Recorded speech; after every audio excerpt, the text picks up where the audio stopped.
Friends, ચાલો તૈયાર થઈ જાઓ દાદીમાની કિચન ડાયરીની ટૂર પર જવા માટે. આજે આપણે શીખીશું શિયાળાની ઠંડીમાં મજા પડી જાય તેવી લાલ મરચાંની ચટણી. ખૂબ જ સરળ અને ઓછી સામગ્રીમાં બની જાય છે, પણ જ્યારે તમે બનાવશો ઘરમાં બધા જ એમ કહેશે કે વાહ, શું ચટણી બનાવી છે. આના માટે આપણે 8 થી 10 લાલ મરચાં લીધા છે. મરચાંને સરસ ધોઈ અને મીડિયમ સાઇઝના સમારી લેવાના છે. મરચાં સમારાઈ ગયા પછી તેને મિક્સર જારમાં ટુકડા કરીને નાખીશું. ત્યારબાદ તેમાં સ્વાદ અનુસાર મીઠું, 1 ચમચી ખાંડ અને અડધા લીંબુનો રસ ઉમેરી દઈશું.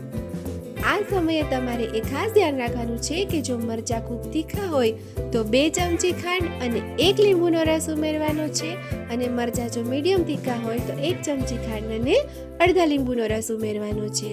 મિક્સરમાં હવે એને ફેરવી લઈશું. સાવ ઝીણું પીસવાનું નથી, 1 થી 2 આટા ફરી જાય એટલે આપણી ચટણી તૈયાર છે. કાચના વાસણમાં આપણે ચટણીને કાઢી લેવાની છે, કારણ કે કાચના વાસણમાં ચટણી લાંબા સમય સુધી સારી રહેશે. તો તૈયાર છે, તમે જોઈ શકો છો અધકચરી આખી ભાંગી લાલ મરચાંની ખાટી તીખી મીઠી ચટણી જે સેન્ડવિચ, ઢોકળા, થેપલા, પરોઠા બધા સાથે ખૂબ સરસ લાગે છે. તમને જો વિડીયો ગમ્યો હોય તો વિડીયોને લાઈક કરજો અને ચેનલને સબસ્ક્રાઈબ કરજો.